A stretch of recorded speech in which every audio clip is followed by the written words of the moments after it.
Dive में हम एक बहुत ही अहम विषय पर बात करने वाले हैं। मतलब हम बात करेंगे प्लेटलेट्स की सही जानकारी के बारे में। बिल्कुल। और मुझे लगता है कि ये चर्चा आज के समय में बहुत ज़रूरी है। हाँ, क्योंकि आज हम एक लैब रिपोर्ट का विश्लेषण करेंगे कि आखिर उसे देखकर कब हमें घबराना चाहिए और कब नहीं।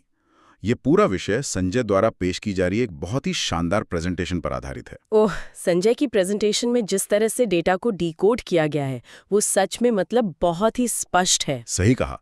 देखिए, हम सभी के साथ कभी ना कभी ऐसा जरूर हुआ है कि हाथ में एक लैब रिपोर्ट आती है, पन्नों पर बहुत सारे भारी भरकम मेडिकल टर्म्स होते हैं और अचानक नज़र एक ऐसे नंबर पर पड़ती है जो लाल रंग से हाईलाइट किया गया होता है। और वो लाल स्याही देखते ही बस हाँ, धड़कनें तेज हो जाती हैं ना। लैब रिपोर्ट्स अक्सर किसी अनसुलझी पहेली की तरह लगती हैं, जानकारी कम देती हैं और डर ज्यादा पैदा करती हैं।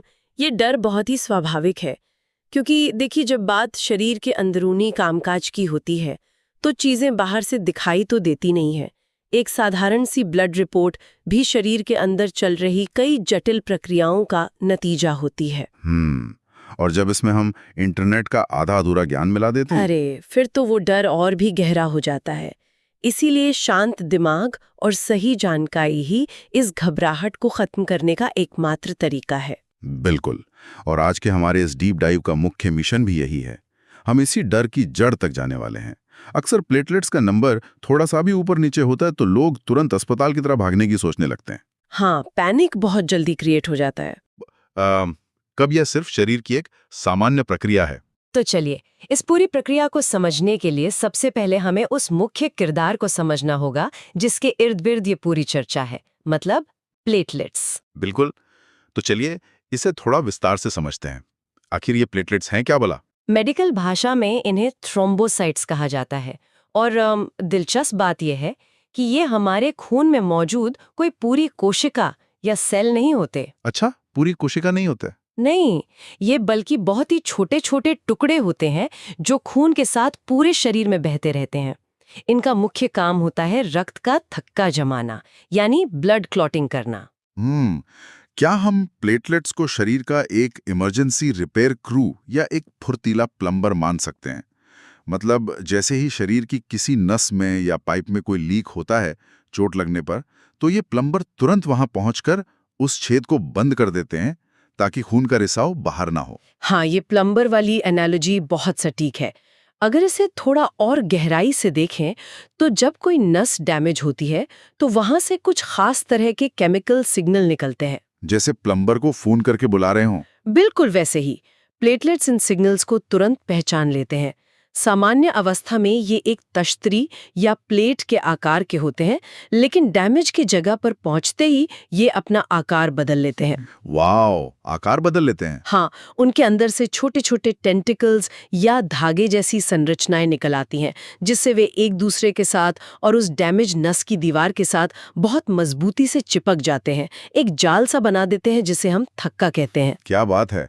और एक स्वस्थ इंसान के शरीर में इनकी संख्या कितनी होनी चाहिए? एक स्वस्थ इंसान में इन प्लेटलेट्स की नॉर्मल रेंज 1.5 लाख से लेकर 4.5 लाख के बीच होती है। बाप रे, 1.5 लाख से 4.5 लाख। ये संख्या सुनने में तो बहुत बड़ी लगती है। ऐसा लगता है जैसे शरीर के अंदर प्लम्बरों की एक पूरी फौज 24 घंटे गश्त लगा रही है। फौज तो बहुत बड़ी है, लेकिन इस फौज के हर एक सिपाही का जीवन काल बहुत ही छोटा होता है। संजय की प्रेजेंटेशन में भी ये बताया गया है कि इनका जीवन काल केवल 8 से 10 दिन का होता है। सिर्फ 8-10 दिन? तो क्या हमारा शरीर लगातार बिना रुके एक फैक्ट्री की तरह हर पल नए प्लेटलेट्स बना रहा है? बिल्कुल। हमारा बोन मैरो जो हड्डियों के अंदर होता है वो बिना रुके 24 घंटे इन प्लेटलेट्स का निर्माण करता रहता है। लेकिन एक सवाल ये भी उठता है कि आखिर ये इतनी जल्दी खत्म क्यों हो जाते हैं? क्या हम रोजमर्रा की जिंदगी में इतने ज्यादा डैमेज का शिकार होते हैं? हाँ, हम अक्सर सोचते हैं कि इनकी जरूरत सिर्फ तब पड़ती है जब हमें कोई बड़ी चोट लगे, लेकिन असलियत ये है कि शरीर के अंदर हर समय छोटी छोटी टूट-फूट होती रहती है। मतलब अंदर ही अंदर डैमेज चल रहा है। हाँ, सिर्फ तेज चलने से, कोई भारी बैग उठाने से या यहाँ तक कि नसों में खून के तेज दबाव से भी सूक्ष्म दरारें आती रहती है। प्लेटलेट्स बिना बताए खामोशी से हर पल इन दरारों की मरम्मत करते रहते हैं और इसी काम में वे अपनी जान दे देते हैं। तो बोन मैरो वो फैक्ट्री है जो इस इमरजेंसी क्रू को तैयार कर रही है। अब यहाँ से कहानी का दूसरा और सबसे महत्वपूर्ण हिस्सा शुरू होता है। बिल्कुल। अगर बोन मैरो एक मशीन की तरह 24 घंटे काम कर रहा है, तो आजकल लोगों की लैब रिपोर्ट्स में प्लेटलेट्स कम क्यों आ रहे हैं? इस फैक्ट्री का काम धीमा क्यों पड़ जाता है? अगर हम इसे बड़ी तस्वीर से जोड़ें, तो आजकल रिपोर्ट्स में प्लेटलेट्स कम आने के 3 मुख्य कारण हैं। पहला है मौसमी बीमारियां, जैसे डेंगू, मलेरिया और टाइफाइड। तो एक मच्छर के काटने से होने वाले बुखार का सीधा असर बोन मैरो पर कैसे हो जाता है? उथल-पुथल मच जाती है। हाँ, और इसका सीधा असर बोन मैरो के शांत वातावरण पर पड़ता है।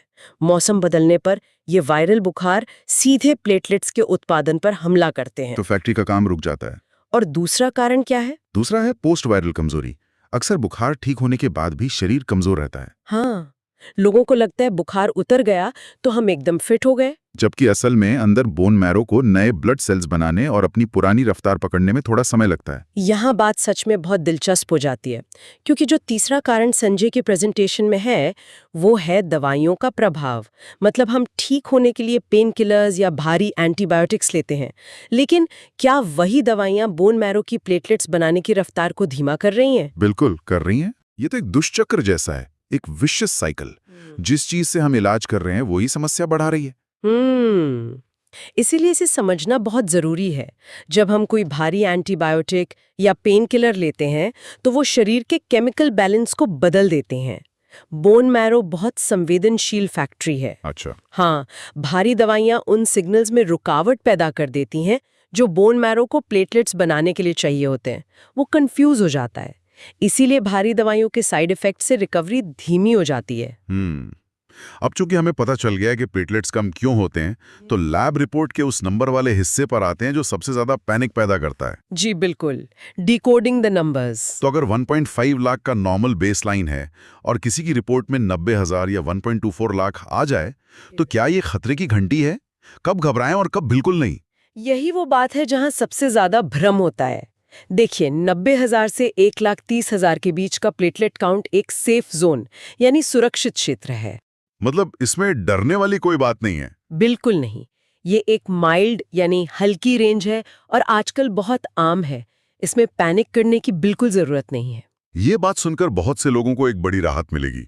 94,000 देखकर रातों की नींद खराब करने की जरूरत नहीं है। हाँ बिल्कुल, ये सिर्फ ये बताता है कि फैक्ट्री का काम थोड़ा धीमा हुआ है, लेकिन शरीर अभी भी स्थिति को संभालने में पूरी तरह सक्षम है।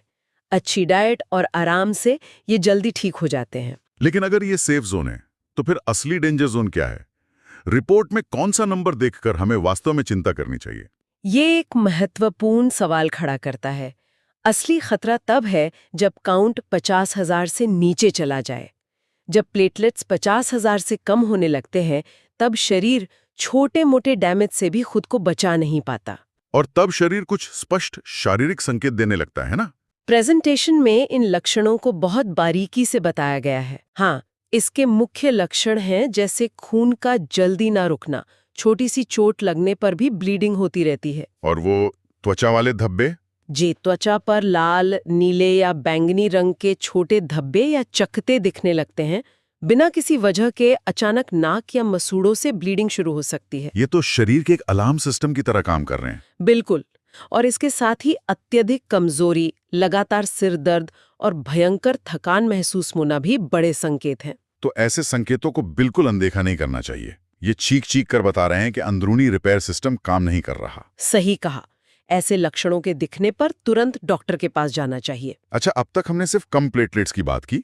लोग भी हमेशा सिर्फ प्लेटलेट्स बढ़ाने के तरीके ही ढूंढते हैं। तो इन सब का आखिर मतलब क्या है? क्या जरूरत से ज्यादा प्लेटलेट्स होना भी एक समस्या है? ओह हाँ, बहुत बड़ी समस्या है। अगर किसी का काउंट 4.5 लाख से ज्यादा हो जाए, तो क्या ज्यादा प्लेटलेट्स का मतलब है कि हमारा इमरजेंसी रिपेयर क्रू जरूरत से ज्यादा बड़ा हो गया है? क्या ये अच्छी बात नहीं है? देखिए, ऐसा सोचना स्वाभाविक है कि ज्यादा सुरक्षा अच्छी होगी, लेकिन शरीर का विज्ञान ऐसे काम नहीं करता। प्लेटलेट्स का 4.5 लाख से ज्यादा होना गंभीर खतरे का संकेत हो सकता है। तो बोन मैरो अचानक ऐसा ओवर प्रोडक्शन क्यों शुरू कर देता है? इसके पीछे कई गंभीर कारण होते हैं, जैसे शरीर में कोई बहुत गंभीर इन्फेक्शन हो या अंदरूनी सूजन हो, जिसे हम इन्फ्लेमेशन कहते हैं। और कोई कारण? कभी कभी आयरन की भारी कमी या बोन मैरो की अपनी कोई समस्या होने पर भी वो पैनिक मोड में आकर ज्यादा प्लेटलेट्स बनाने लगता है। और इसका शरीर पर क्या असर पड़ता है? मैं इसे उस प्लम्बर वाली एनालॉजी से जोड़ने की कोशिश कर रहा हूँ। हाँ, बिल्कुल जोड़िए। अगर पाइप में जरूरत से ज्यादा प्लम्बर आ जाएं, तो क्या वो आपस में ही नहीं टकराने लगेंगे? ये वैसा ही है जैसे सड़क पे जरूरत से ज्यादा गाड़ियां आ जाएं और भयंकर ट्रैफिक जाम लग जाए। एकदम सटीक। प्लेटलेट्स बहुत ज्यादा होने पर खून गाढ़ा होने लगता है और इस वजह से नसों में थक्के यानी क्लॉट्स बनने का रिस्क काफी बढ़ जाता है। और अगर हाईवे पर जाम लग जाए तो ऑक्सीजन और जरूरी सामान ले जाने वाली लाल रक्त कोशिकाएं भी तो फंस जाएंगी। बिल्कुल। और अगर वो क्लॉट ब्रेन या हार्ट की नसों में बन जाए तो स्ट्रोक या हार्ट अटैक आ सकता है। मतलब ज्यादा प्लेटलेट्स होना कम होने से भी ज्यादा खतरनाक स्थिति पैदा कर सकता है। वाह अति किसी भी चीज की बुरी होती है, न बहुत कम न बहुत ज्यादा। अब जब हमने दोनों चरम स्थितियों को समझ लिया है तो समाधान की बात करते हैं। जी, एक्शनेबल टिप्स पर बात करना बहुत जरूरी है। अगर प्लेटलेट्स कम हैं तो हम अपने बोन मैरो को सही से काम करने में कैसे मदद कर सकते हैं? संजय की प्रेजेंटेशन में जल्दी रिकवरी के लिए बहुत अच्छे टिप्स दिए गए हैं, जिनमें सबसे ऊपर हाइड्रेशन है। हाँ, खूब पानी पीना बहुत जरूरी है। ताज़ा नारियल पानी और ORS पिएं ताकि शरीर पूरी तरह हाइड्रेटेड रहे। मतलब हम फैक्ट्री तक माल पहुंचाने वाले रास्तों को साफ और चौड़ा कर रहे हैं पानी पीकर। बिल्कुल। जब नसें हाइड्रेटेड होंगी तो बोन मैरो तक पोषक तत्व तेजी से पहुंचेंगे। और आहार की बात करें तो पपीता, कीवी और हरी सब्जियों का बहुत जिक्र होता है। हम अक्सर सुनते हैं कि पपीते के पत्ते प्लेटलेट्स बढ़ाते हैं, पर यहाँ तो सीधे फल और सब्जियां खाने की बात है। देखिए, इसके पीछे सीधा सा विज्ञान है। पपीता, कीवी और हरी सब्जियों में आयरन, फॉलिक एसिड और विटामिन B12 भरपूर मात्रा में होता है। तो ये चीजें बोन मैरो के लिए कच्चे माल का काम करती हैं। एकदम सही, ये रॉ मटेरियल हैं। यहाँ जो बात सबसे आकर्षक है वो है कैसे सिर्फ साधारण आराम और सही खान-पान से शरीर खुद को वापस संतुलित कर लेता है। अगर विटामिन ई नहीं होंगे तो बोन मैरो नए प्लेटलेट्स कैसे बनाएगा? बहुत लॉजिकल है। और सिर्फ खाना पीना ही नहीं, आराम और जांच का भी अपना महत्व है। हाँ, तनाव बिल्कुल न लें। तनाव से रिकवरी प्रोसेस धीमा हो जाता है। भरपूर आराम करें और डॉक्टर की सलाह पर चेकअप कराते रहें। तो इस पूरी चर्चा का सार यही निकलता है कि एक लैब रिपोर्ट में छपा नंबर पूरी स्थिति का सिर्फ एक छोटा सा हिस्सा है। बिल्कुल, सही जानकारी ही सबसे बड़ा बचाव है। घबराने के बजाय सही डाइट लें और शरीर के लक्षणों पर नजर रखें। उम्मीद है कि ये जानकारी उन सभी मरीजों और उनके परिजनों की बहुत मदद करेगी जो ब्लड रिपोर्ट देखकर अक्सर डर जाते हैं। मुझे भी यही उम्मीद है। पैनिक करने से कुछ नहीं होता, सही कदम उठाना ही समाधान है। इस डीप डाइव को खत्म करते हुए एक विचार है जिस पर शायद हम सबको सोचना चाहिए। हाँ, बताइए। आज हमने जाना कि हमारे खून में दौड़ रहे इन प्लेटलेट्स का जीवन काल सिर्फ 8 से 10 दिन का होता है। हमारा खून लगातार खुद को नया बना रहा है। बोन मैरो हर हफ्ते एक नई शुरुआत करता है, पुराने सेल्स को हटाकर एकदम नए सेल्स बनाता है। ओह, ये सच में शरीर का एक अद्भुत चमत्कार है ना? लेकिन ये सोचने वाली बात है कि हम इंसान अक्सर अपनी पुरानी चोटों, मानसिक डरों और बीमारियों की यादों को उम्र भर ढोते रहते हैं, जबकि हमारा अपना शरीर, हमारा खून हर हफ्ते खुद को एक नया